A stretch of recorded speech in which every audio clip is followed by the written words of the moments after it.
Shalom, welcome to another video, and as always, before I get started, I want to give all praise, honor, and glory to the Heavenly Father and His only begotten Son, Yahweh, Bahasham, Yahweh Shai, Bahasham, Rachwadash, and next double honors to the head apostles / other bishops of the great millstone who teach and who rule well. Peace, blessings, and safety to all you sincere Akim. Keep pushing, keep believing, and keep the faith, regardless of whether people hear or whether they forbear. All right, so this is going to be a topic, a video going to the topic of using current events to identify key players within Bible prophecy. Today, I'm going to be focusing on Gog and Magog. All right, and this lesson is sparked based off of something that I do with the brothers in my camp called a daily review. And we're going over the topic of identifying Babylon the Great, okay, as America. How would you do it? And then also identifying Gog and Magog, okay, which Gog and Magog is Russia. Okay, Gog is Russia, and Magog is a land of Russia. Okay, so that being said, when we were talking, I went into some current events. Once again, the title of the video, using current events to identify key players in Bible prophecy. All right, and what I want to go into is how Gog, one of his characteristics is that it would be a guard unto the nations. Okay, so let's go ahead and read that prophecy first, and then I'm going to go into some different current events that show that Russia is playing that role on the earth today. So this is Ezekiel 38, and I'm going to start at the top at verse 1. And you see, it's entitled Prophecy About Gog and Future Invasion of Israel. It says, "And the word of Yahweh came unto me, saying, Son of man, set thy face against Gog and the land of Magog, the chief prince of Meshach and Tubal, and prophesy against him." All right, now, it's lucky. Okay, Gog, okay, once again, is the people. Magog is the land. Okay, when you have that ma in front of it, it means pertaining to. The prefix, ma. So, Magog or Magog is pertaining to the people of Gog, okay, the land of Magog. So it says, "The chief prince of Meshach and Tubal, and prophesy against him, and say, Thus saith Yahweh power, Behold, I am against thee, O Gog, the chief prince of Meshach and Tubal, and through the Spirit." Quick point I want to bring out: the chief prince. Okay, that chief. All right, that chief. Is the word Rosh, all right, and prince is the word Shar. Okay, now let's see. I'm gonna go to that word chief. All right, Strong's H7218, Rashar. That's like a Rush, a Ra'ash. Okay, when you sound it out in the Paleo Hebrew, Ra'ash. Okay, and then the word for prince, one of the words is Shar. Okay, so Rashar, Russia, chief prince. Okay, it goes hand in hand, and that's what Apostle Tahar had brought out a while back. Okay, now, you know, right here it tells you this word for prince, Nashaya. All right, Nashaya. Okay, that's one word, but another word for prince is Shar. So Rush, chief prince, Rush, Shar, Russia. Makes sense. Just kind of a nomen omen. All right, but anyways, going back into the main topic. Identifying Gog and Magog with Russia. We're going to keep reading. It says, once again, to speak against Gog and Magog, verse 4, "And I will turn thee back and put hooks into thy jaws, and will bring thee forth, and all thine army, and horses, and horsemen, all of them clothed with all sorts of armor, even a great company with bucklers and shields, all of them handling swords. Persia and Ethiopia and Libya with them, and all of them with shield and helmet, Gomer and all his bands, the house of Togarmah, at the north quarters, and all his bands, and many people with thee. Be thou prepared, and prepare thyself, and all thy company that are assembled unto thee, and be thou a guard unto them." Now that's the point. This is the characteristic that identifies Russia, all right, as Gog. Okay, it's one of the main ones that Russia would be. So if Russia is playing the role of Gog here, all right, that's talking about Russia, then what does it say? It said that Russia would be a guard unto these different nations. All right. So I'll read that in a different translation. Okay. In the let's see. It says to take charge of them. I guess the original translation is the best one. I like the AMP. It says, "You, Gog, be prepared, prepare yourself, you and all your hordes." Remember, all the different nations are going to be joined unto this prophetic Gog and Magog, which, what do we see happening right now with the world stage? In a military sense, you see the different nations forming military alliances with Russia. Russia's like the big brother to all these nations. Okay, it says, "And be a guard and a lookout for them." Okay, so I like that translation, but King James Version is the best one here. Now, it says to be a guard unto them. So this made me think of a situation that happened recently over in Africa, in a country known as Burkina Faso. All right, and the leader, the president of Burkina Faso, the leader, his name is Ibrahim Traoré. All right, so he recently had pretty much, I would say in the past 6 months, they discovered that there's a lot of gold and oil over there. And the United States, pretty much wanted a piece of that. But the reason why they were not able to get to it is because Russia had stepped in. All right. And Russia has good relations with the country of Burkina Faso and the leader. So what I did, once again, I thought about the prophecy, okay, how Gog would be a guard unto the nations. All right. And then I went and actually looked up some different prompts. Okay, asking about that scenario in Burkina Faso. Okay, so the first one that I looked up, I looked up Abraham Traoré's relation and Putin's relationship. It says on the AI overview, Abraham Traoré's relationship with Vladimir Putin signifies a deepening alliance between Burkina Faso and Russia, marked by Traoré's pivot from France towards Moscow for security, economic, and educational support. Okay, so he's like a guard. If you're a guard to the nation, you're like a big brother. With key meetings in Moscow in May 2025 focusing on counterterrorism, technology transfer, and shared goals against imperialism. Okay, who are the imperialists? Who's the empire here on this side? America, NATO, and the EU, the Western Roman Empire, the revived Western Roman Empire. It says in extremism, positioning Russia as a key strategic partner in the Sahel. Now, what I noticed, okay, is, let me see. It might be on what I'm thinking of. Might be on one of the other tabs that I opened, that I typed in different searches. But it says the key aspects of their relationship: strategic alignment. Traoré sees Russia as a model for sovereignty and development, seeking to emulate its success despite sanctions, while Russia views Burkina Faso as a gateway for the Sahel. It says this security cooperation. It says discussions center on counterterrorism, with Traoré requesting military technical support and knowledge exchange rather than just direct military aid to combat jihadist insurgencies.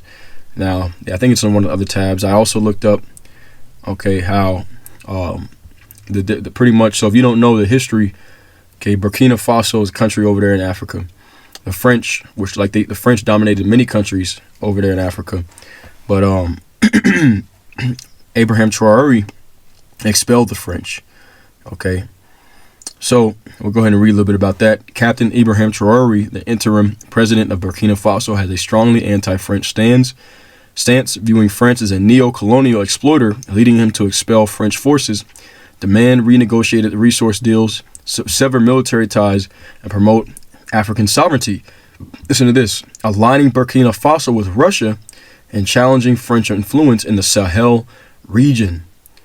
Okay, it says a move praised by some for decolonization, but criticized by France and others for fueling instability and potentially fostering Russian dependence. All right, so France, just like America, colonized much of Africa, and America goes and colonizes other nations. But also, what America does is when resources are found in a nation, America makes an excuse in the media to attack that nation so that they can pillage the resources.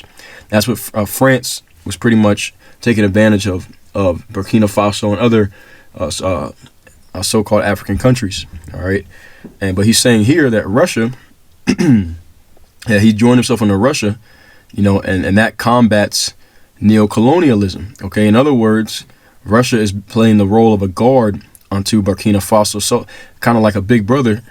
So that the Western nations that come and try to pillage its gold will not be able to, because if they fight with Burkina Faso, they fight with Russia. All right, and that lines up perfectly with Ezekiel 38 and 7. So let's see. Let's look at the next tab that I got. Okay, it says let's see. The next one I looked up: Ibrahim Traore and Putin's relationship. What else? What did it say? Against Western colonialism. That's what I looked up. Okay, so let's see what it says. Okay, AI overview says Ibrahim Traore and Vladimir Putin share an anti-Western and anti-colonial stance, aligning their nations, Burkina Faso and Russia, against perceived Western dominance. All right, and why is the West dominating? Because the West would represent, once again, NATO, American NATO, and the EU represents the revived Roman Empire. It's prophesied that the beast, okay, would rise up and take over the earth. Okay, but the whore that sits on top of the beast in Revelation 17th chapter, which is talking about America. America is known for going and pillaging different nations, but we read in Ezekiel 38 that Gog would be a guard unto the nation. So we're seeing this role being played out here with the relationship between Russia and Burkina Faso, which is anti-Western. Okay, it's a fight against Western dominance. So normally, okay, a small country like Burkina Faso would not be able to, defend themselves against a Western power such as France or the United States, but because of Russia's backing, now they're able to. This is Ezekiel 38 and 7, playing out. Let me go ahead and just pull that up right quick too. So let's read it again. All right, we read it before. Let's read it again. Ezekiel 38 and 7. So what we're doing here is we're reading history and lining up, or not history, but reading current events and lining it up. All right, with these prophetic nations, because Gog and Magog, it doesn't. The scholars know it's Russia, but it's not going to say Russia, so by the role that it's playing on the world stage. Once again, Ezekiel 30 and 7, be thou prepared, prepare thyself for thyself, thou, and all thy company that are assembled unto thee, and be thou a guard unto them, to watch over the nations. Let's just go back to that tab. We'll keep reading. All right, it says Russia is a partner for nations rejecting neocolonialism. So let me start up some more. I'll just start from the top again. Ibrahim Traore and Vladimir Putin share an anti-Western, anti-colonial stance, aligning their nations, Burkina Faso and Russia, against perceived Western dominance, with Traore seeking Russian military tech support to combat jihadists and develop resources, while Russia offers a counterbalance to Western influence, fostering a new multipolar world order with Russia as a partner for nations rejecting neocolonialism. Listen to that. Okay.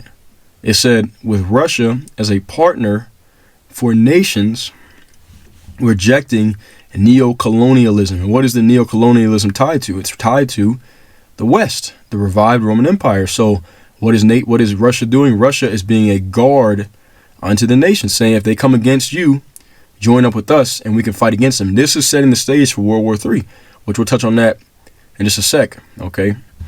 It says their relationship centers on anti-imperialist rhetoric, military cooperation, Russia sending advisors and equipment, economic partnership, mining, education, and a push for African sovereignty. Now, listen to this. Check this out. Okay, key aspects of their relationship, and this is the fourth bullet point. Okay, it says anti-Western alignment. All right, it says Traore has aligned Burkina Faso with Mali and Niger, expelling Western forces and embracing Russia as a strategic partner against Western influence. So Russia is playing that role for these smaller nations that would not normally be able to defend themselves. Okay, this is prophesied of as well in Joel the 3rd chapter. All this is leading up to sides being taken for World War III. Okay, the war to end all worlds. Okay, this is Joel the 3rd chapter. And what's happening is the nations are preparing war against the West. Okay, and particularly America. And it's starting off ideologically wise and with military alliances. Okay, this is Joel chapter 3 and verse 9, Salaki. Proclaim ye this among the Gentiles, prepare war, wake up the mighty men, let all the men of war draw near, and let them come up. Beat your swords and the plowshares, beat your plowshares and the swords, and your pruning hooks and the spears. And this represents pretty much the nations that are mostly like what you call third world. They're focused on agriculture instead of industrialization. He's telling them, put down your farming tools and prepare for war. Beat your plowshares and the swords and your pruning hooks and the spears. Let the weak say, I am strong. Why is that happening? Because now Russia is giving these different nations nuclear capabilities, where at one time only the West really had nukes and atomic bombs, but now Russia is passing them out, and the nation's not afraid of the West anymore. As we read, they are fighting Western influence and neo-colonialism. Okay, so this is what's happening on a world scale. Now let's go back to that point. Okay, I'll read it again, and then I got a quick video I wanted to play on TikTok. Okay, anti-Western alignment. Traore has aligned Burkina Faso with Mali and Niger, expelling Western forces and embracing Russia as a strategic partner against Western influence. In other words, against the colonialism of them trying to colonize and pillage the nations over there. So now Russia has stepped in as the big brother, and pretty much is saying, if you want to fight with me, or if you want to fight with Burkina Faso or these other smaller nations, you have to fight with us. Same thing with Venezuela. Okay, people don't know there's a lot of oil found in Venezuela not too long ago. So it's no coincidence that their economy has crashed. You got a bunch of Venezuelans fleeing the country, because what Esau does is he artificially creates chaos. All right, so that when the war pops off, whichever side wins, he funds them both. He can take control of the country and he can pillage its resources. But now Russia is stepping in and saying, you're not going to do that anymore. Okay, so Russia is playing that role of Ezekiel 38:7, being a guard unto the nations. Let's go ahead and play. Okay, let's see how fast I can shop their goal. All right, this was from okay, this was from a few months ago. All right, and back this happened maybe around late summer. Okay, there was a lot of gold found over there in Burkina Faso, and this is a military general of the United States talking about how he believes that they're misusing the gold and reserves. That is all those proceeds are just in exchange to protect the junta regime. He talked about Burkina Faso's gold, saying that we use it to protect ourselves and all that. First of all, it's Burkina Faso's gold. It's not his gold. That's the first thing. What business is it of his? It's none of his business. It's Burkina Faso. It's Burkina Faso's gold. It doesn't concern him.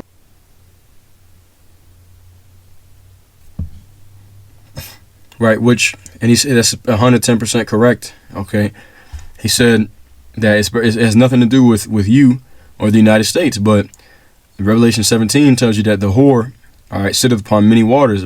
America, Babylon the Great, is constantly in other nations' business. And whenever natural resources, gold, oil, anything precious is found, a precious natural resource is found in any country, you can best bet that America is gonna try to get their hand on it. Okay, and they were labeling this guy pretty much, as trying to make him play out to be evil, because that's part of their tricks. Okay, demonization campaigns so they can justify going in and pillaging that country and destroying their. Second thing, okay, he's lying.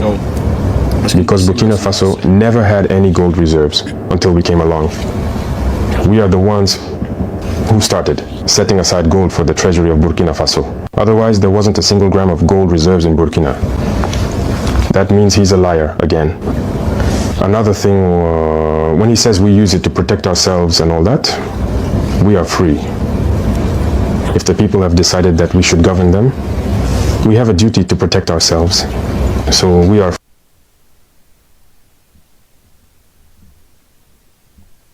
And he said we are free. Okay, America doesn't like that. America, if you fight against, or not even fight, but if you don't bow down to their, pretty much what they want, okay, then they blackball you. But see, why is America not able to take down this country, okay, Burkina Faso? Because Russia is a guard unto them. Okay, so you could best believe they know about that gold, and they had their eyes on it. They probably still do. Slakia. They probably still have their eyes on that gold. Okay, but Russia, Putin has a good relationship with this leader, Ibrahim Traore. So if they come for him, then they're going for Russia, and that caused them to hesitate. Okay, he said we are free. Look what happened to Cuba. All right, with Fidel Castro.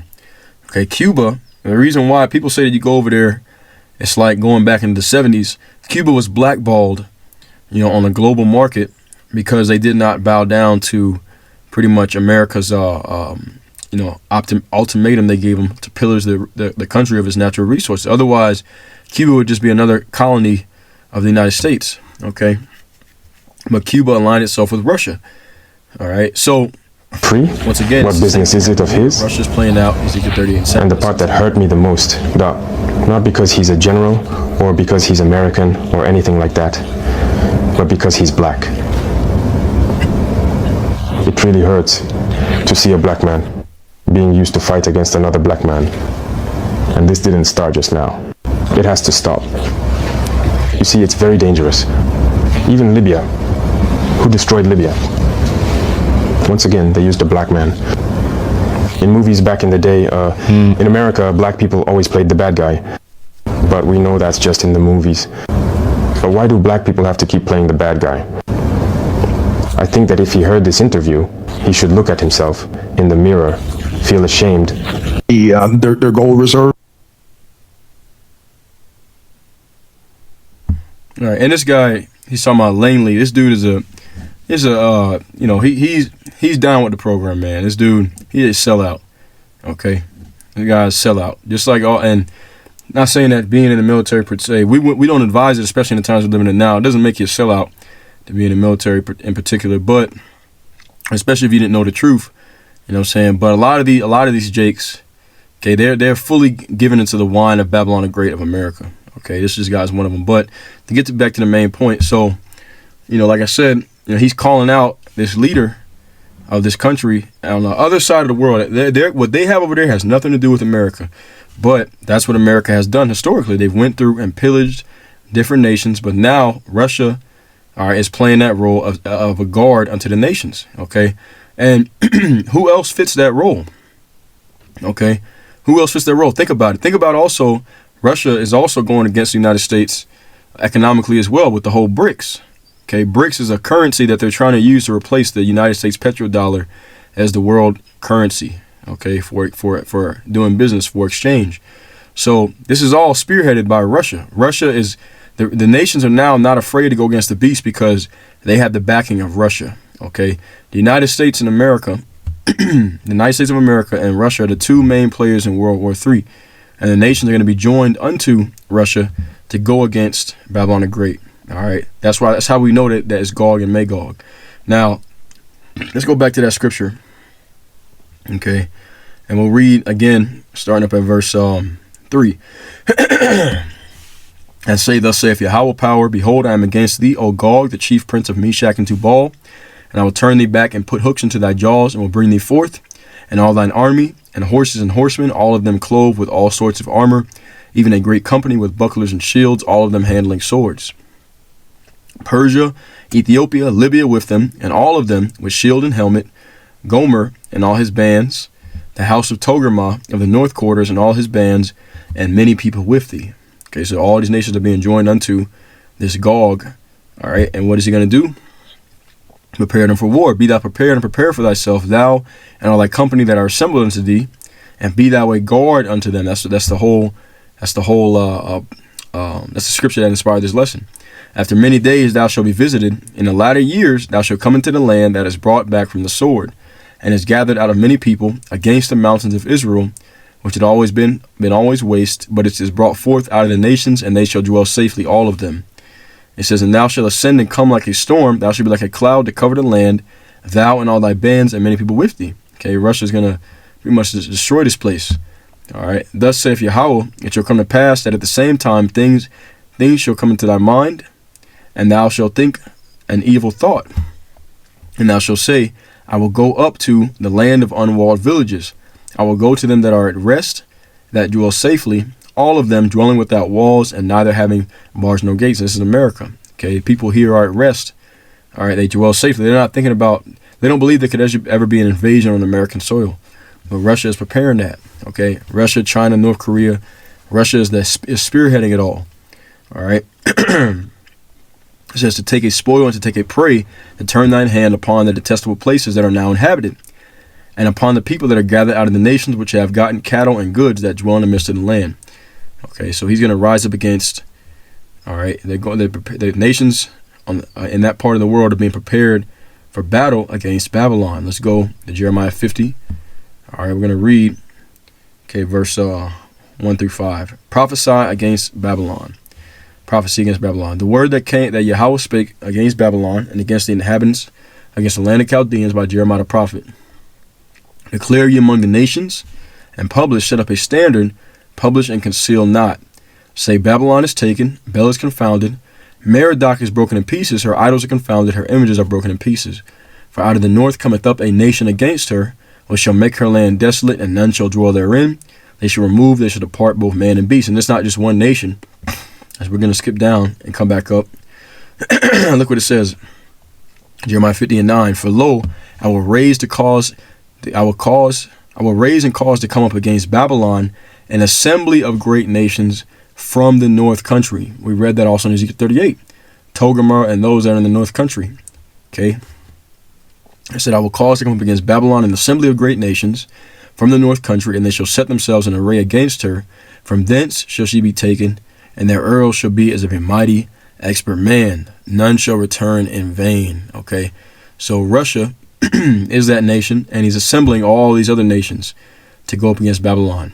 Okay. That's what this verse 3 is talking about. And this is also, we can see it play out. Okay. We know America's Babylon. So who is the main nation that is about to go up against America? Russia. Okay. That's the main two players in this World War III. All right. So let's continue on. Jeremiah 50 and verse 4. And in those days and in that time, saith Yahweh, the children of Israel shall come, and they and the children of Judah together, both southern and northern kingdom, going and weeping. They shall go and seek Yahweh their power. They shall ask the way to Zion with their faces thitherward, saying, Come and let us join ourselves to Yahweh in a perpetual covenant that shall not be forgotten. Okay, so there you go. All right, that's the end of it. Okay, the nations are going to rise up. And while they're doing that, the hopeful elect is also rising and preparing for salvation. Okay, but a nation and a company of nations is going to come from the north and to go up against Babylon. That nation and company of nations is the same one spoken of in Ezekiel 38. It's Gog being joined into all these different heathen nations to go up against Babylon and to destroy her. So, okay, like I said, all we got to do to identify who Gog and Magog is see, all right, who is playing the role of Ezekiel 38 and 7, who is being a guard unto the nations, and who is the main enemy of the United States. Right now, it starts off with Russia, and then China, North Korea, etc., etc. Okay, but that's it. I'm going to go ahead and end it off there. All right, Heavenly Father's will is edifying as always. All praise, honor, and glory to Yahweh, Bahasham, Yahushai, Bahasham, Rach Chodesh. And until next time, Shalom, and abide the ball.